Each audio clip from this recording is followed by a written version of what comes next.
ओम नमः शिवाय। नमस्कार।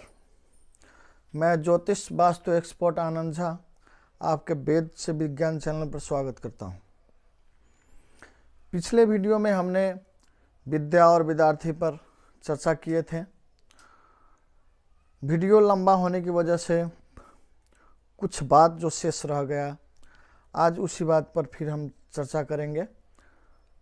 विद्या के विषय में हम लोग चर्चा कर चुके थे, विद्यार्थी के विषय में बहुत चर्चा किए। जैसे कि अगर कोई विद्यार्थी सुस्त मन स्थिति का शिकार हो या दिमागी कमजोरी हो तो उसके बारे में हम लोग बता चुके हैं कि हमेशा हरा सब्जी, हरा फल फूल, सुबह के समय खाली पेट भोजन करने को दें। साथ ही हो सके तो किसी आयुर्वेदिक चिकित्सक से दिखाकर उससे कुछ सलाह लें। अगर कोई विद्यार्थी भूल जा रहा है, पढ़ तो रहा है परंतु भूल जा रहा है, याद नहीं रख पा रहा है, उसके विषय में भी हम लोग बहुत चर्चा किए। वो सब उपाय देखें और करने के लिए कहें। उसके बाद भी एक उपाय और है, जो श्रीखंड चंदन शिव पर अर्पण करें और फिर वही श्रीखंड चंदन के उठाकर फिर अपने ललाट पर धारण करें। फिर भी आपको याददाश्त बढ़ेगा। अब बहुत दिनों तक किसी बात को याद रखने में सक्षम होंगे। इसलिए ये भी उपाय कर सकते हैं आप। किसी को पढ़ने में मन नहीं लग रहा है, इसके विषय में भी हम लोग बात किए। तो पढ़ने में मन न लगने का बहुत सारा कारण भी हो सकता है। जैसे कि हो सकता है कि आपके घर के वास्तु के कोई समस्या हो, तो वास्तु के समस्या हो तो आपको पहले वीडियो में हमने कुछ वास्तु के समस्या के बारे में भी चर्चा किए हैं, उस वीडियो में जाकर आप देखें। और आज भी हम कुछ कहना चाहेंगे, जैसे कि किसी के कुंडली में अगर गुरु चंडाल योग हो, बृहस्पति खराब हो, शनि चंद्रमा के योग हो, मंगल बुध के योग हो, बुध के खराब स्थिति हो, फिर भी आपको पढ़ने में मन नहीं लगेगा। ऐसा स्थिति हो तो अगर गुरु चंडाल योग बना हो, किसी ज्योतिषी से संपर्क करके पता लगाइए। हो सकता है ऐसा योग आपके बच्चे के कुंडली में हो। तो इस योग के खंडन के लिए आप बृहस्पतिवार के पहले बेसन की कोई चीज़ ग्रहण कराकर फिर दूसरा अन्न आप खाने को दें, तो भी आपको गुरु चंडाल योग से मुक्ति हो सकता है। इसको लक्षण क्या है कि कोई बच्चा अगर किसी को आदर नहीं कर रहा हो, किसी को सामने में जवाब दे देता हो, ठीक है, अच्छा बात ही जवाब देता हो, लेकिन ध्यान में रखने वाला बात यह है कि अगर श्रेष्ठ है तो सोचकर जवाब देना चाहिए। ऐसा भी हो सकता है कि अगर आप सत्य ही बोलेंगे, फिर भी अगर आपके सामने कोई श्रेष्ठ व्यक्ति है तो उसको ये बात अपने दिल पर ले लेंगे, वो भी खराब बात है। अर्थात सत्यम अप्रिय ब्रियात। अगर सत्य हो, सामने वाला को अप्रिय लगता हो तो वो खराब ही माना जाता है। इस ऐसा अगर हैबिट हो, तुरंत कोई बात के जवाब देने वाला हैबिट हो, किसी को जवाब दे देता हो, है ना, ऐसा अगर हो आपके बच्चे के में आदत है तो निश्चित गुरु चंडाल योग होगा उस बच्चा के कुंडली में। तो दिखाकर उसको कृपया शांति कराएं, नहीं तो वो भी पढ़ाई में डिस्टर्ब कर सकता है, विद्यार्थी पढ़ाई छोड़ सकता है, विद्यार्थी के पढ़ने से मन हट सकता है। चंद्र शनि का योग भी हो गया, वो भी ओवर थिंकर बना देता है। और ओवर थिंकिंग करने की वजह से, प्लानिंग ज़्यादा करने की वजह से भी विद्यार्थी नहीं पढ़ पा रहा होता है। या हो सकता है कि उसको आलस ज़्यादा आ जाए और ज़्यादा सोए। तो कहा गया है कि काम, क्रोध, मोह, श्रृंगार, स्वादिष्ट भोजन और अधिक निद्रा, गंभीरता में कमी, अधिक चंचलता भी, ये 8 कारण जो है विद्यार्थी को खराब कर सकता है। विद्यार्थी के लिए में विद्यार्थी के मन में काम की भावना न हो। विद्यार्थी अगर अच्छा बनना चाहते हैं तो क्रोध नहीं आना चाहिए विद्यार्थी में। क्रोध आने में जो है ब्लड और नस का जो खिंचाव होता है, खिंचाव के वजह से नस में स्क्रैच लग जाता है और वो मानसिक रूप से कमज़ोर होना शुरू कर देता है। देखते होंगे जो ज़्यादा क्रोधी व्यक्ति है उसको स्मरण शक्ति कम हो जाता है, मानसिक डेवलप नहीं उसको हो पाता है, डिस्क्रीजिंग होना शुरू हो जाता है मानसिक रूप से। इसलिए क्रोध भी नहीं होना चाहिए, किसी प्रति मोह नहीं होना चाहिए, किसी प्रति लोभ नहीं होना चाहिए। और ज़्यादा श्रृंगार करने की अगर आदत हो गया आपको बच्चे में, फिर भी पढ़ाई छोड़ सकता है, वैसा भी नहीं होना चाहिए। स्वादिष्ट भोजन तरफ आकर्षित नहीं होना चाहिए, और स्वादिष्ट भोजन अगर मिल जाए तो बहुत ज़्यादा नहीं भोजन करना चाहिए, भूख से थोड़ा कम भोजन करना चाहिए। भले ही आप 2 बेर 3 बेर 4 बेर आप कर लें, परंतु भूख से कम भोजन करें ताकि आप पढ़ सकते हैं, आराम से बैठ सकते हैं, कोई समस्या नहीं होगा। नींद कम होना चाहिए, अधिक नींद होना विद्यार्थी के लिए अच्छी बात नहीं है। उसके बाद में अधिक चंचलता भी होना विद्यार्थी के लिए अच्छी बात नहीं है। चंचलता होना तो जरूरी है, विद्यार्थी तो चंचल होता ही है, परंतु अधिक नहीं होना चाहिए। गंभीरता होना चाहिए विद्यार्थी में। अगर गंभीरता नहीं हो पा रहा है विद्यार्थी में तो विद्यार्थी अच्छा नहीं पढ़ पाएगा, इसलिए ये सब ध्यान देना चाहिए। तो गुरु चंडाल योग और शनि और चंद्र के योग भी कहा जाता है, विष योग कहा गया है इसको। ये योग भी पढ़ाई में डिस्टर्ब कर सकता है। चंद्रमा केतु के योग, चंद्रमा राहु के योग भी अगर कुंडली में हो वो भी समस्या क्रिएट कर सकता है, विद्यार्थी के पढ़ाई में अवरोध कर सकता है। मंगल और बुध के योग हो वो भी पढ़ाई में डिस्टर्ब कर सकता है। तो विद्यार्थी को चाहिए कि ऐसा कोई डिस्टर्बेंस हो तो हमेशा लाल और पीला वस्त्र धारण करे, काला और ब्लू वस्त्र से को त्याग दे, अवॉइड करे। अपने टेबल जो स्टडी टेबल है उस पर लाल वस्त्र या पीला वस्त्र रखें, हो सके तो बेड लाल और पीला बेडशीट भी रखें, वस्त्र भी आप लाल पीला धारण कीजिए करें। और कलम जो हो भले उसमें रंग जो भी हो चलता हो, परंतु कलम के कलर जो है लाल होना चाहिए तो बेटर है।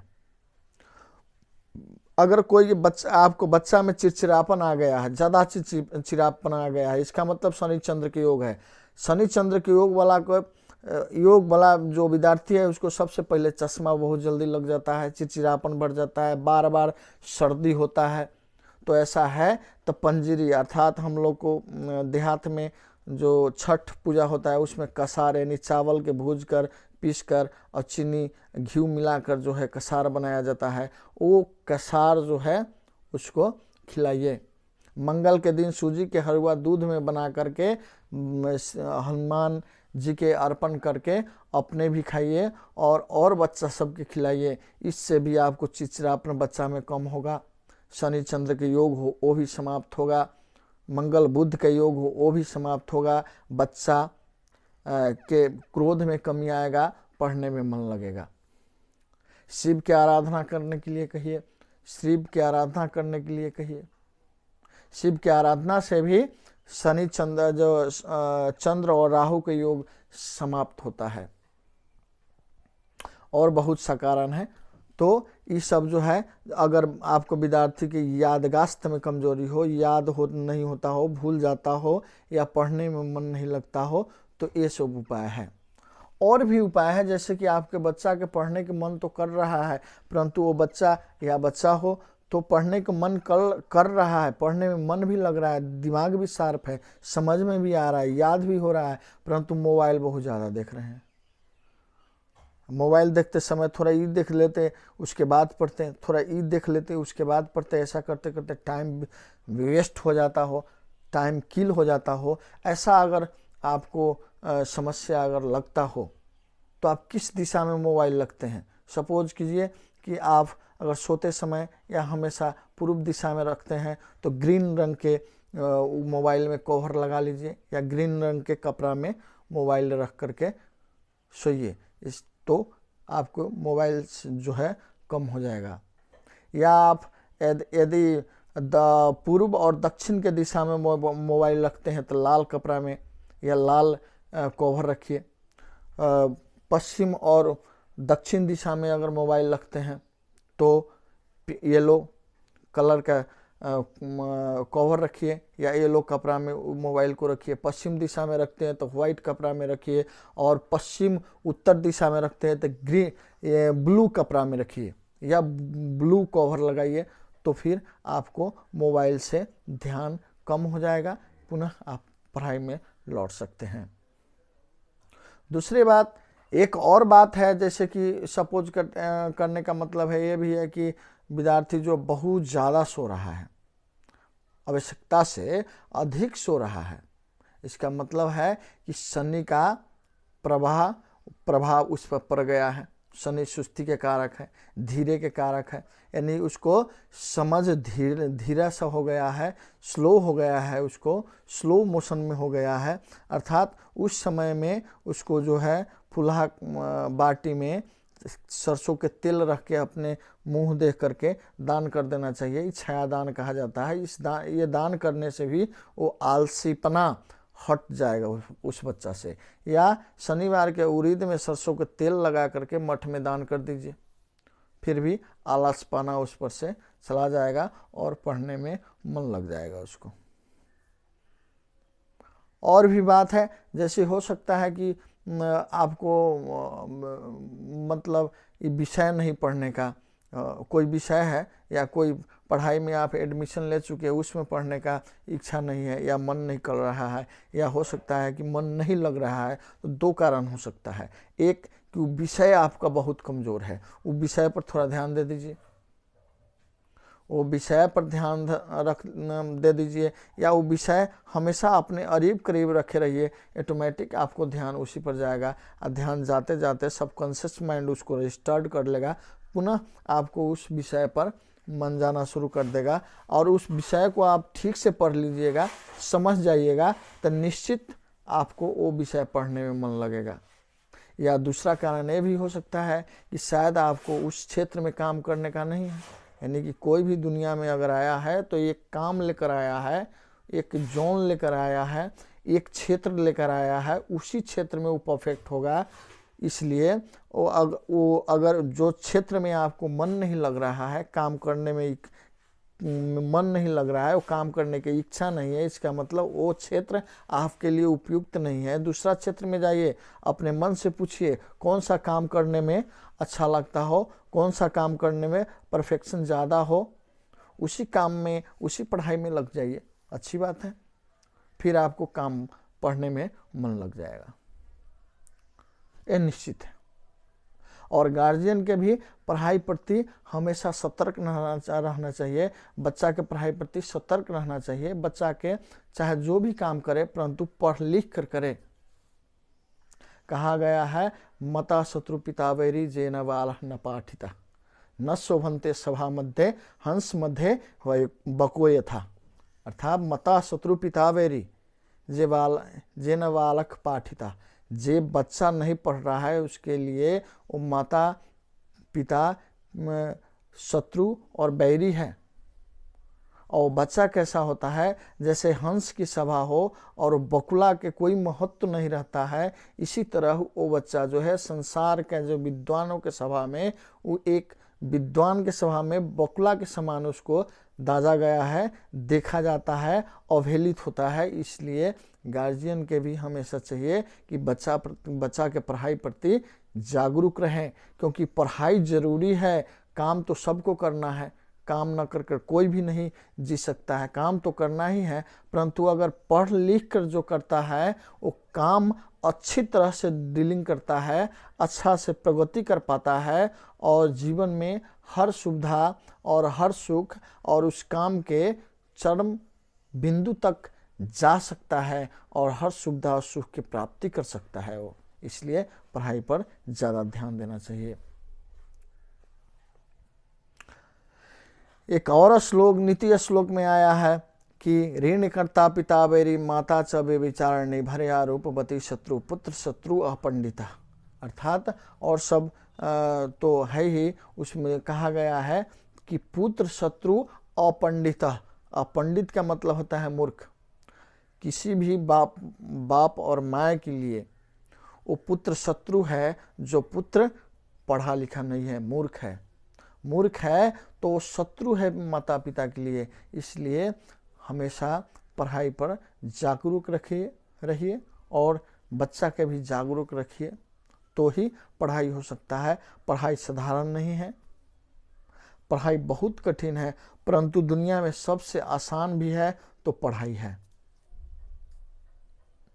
इसलिए पढ़ाई प्रति विद्या अर्जन के तरफ बच्चे को कंसिस कीजिए और कोशिश कीजिए कि बच्चा हमारा विद्या अर्जन के तरफ ध्यान दे।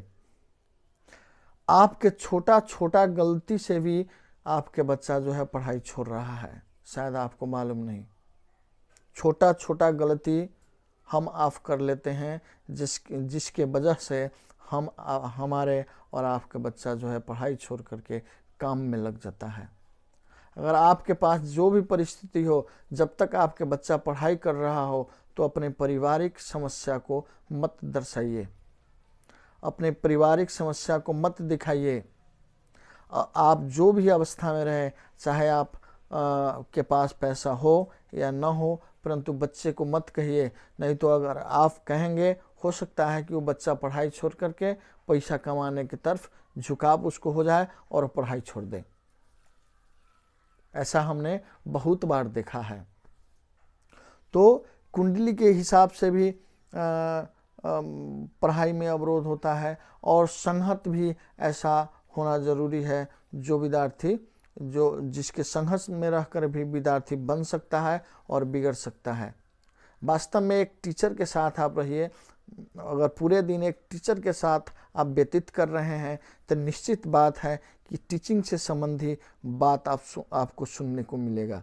परंतु एक चोर के साथ अगर आप अपने समय व्यतीत कर रहे हैं, एक दिन व्यतीत कर रहे हैं, तो पूरे दिन आप चोरी संबंधी बात सुनेंगे। तो बार बार किसी बात को सुनने से आपके सबकॉन्शियस माइंड में वो रजिस्टर्ड हो जाता है और तुरंत आपको मनस्थिति भी वैसा ही होना शुरू कर देता है। जैसे कि एक साइकोलॉजिकल है कि आप किसी के साथ जा रहे हैं तो आपके गुण वो जो अनुसरण करेगा और उसके गुण आप अनुसरण करेंगे।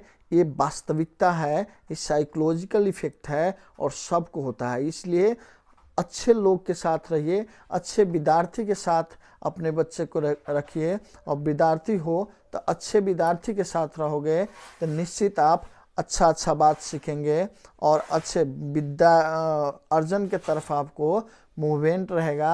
आपको विद्या के तरफ आप आकर्षित होंगे। अगर कोई विद्यार्थी जो है पढ़ने में कमज़ोर है लेकिन परंतु और सब बात तरफ वो अगर झुकाव ज़्यादा रखता हो, उसके साथ आप रहिएगा तो निश्चित आपके झुकाव भी वैसा ही हो जाएगा।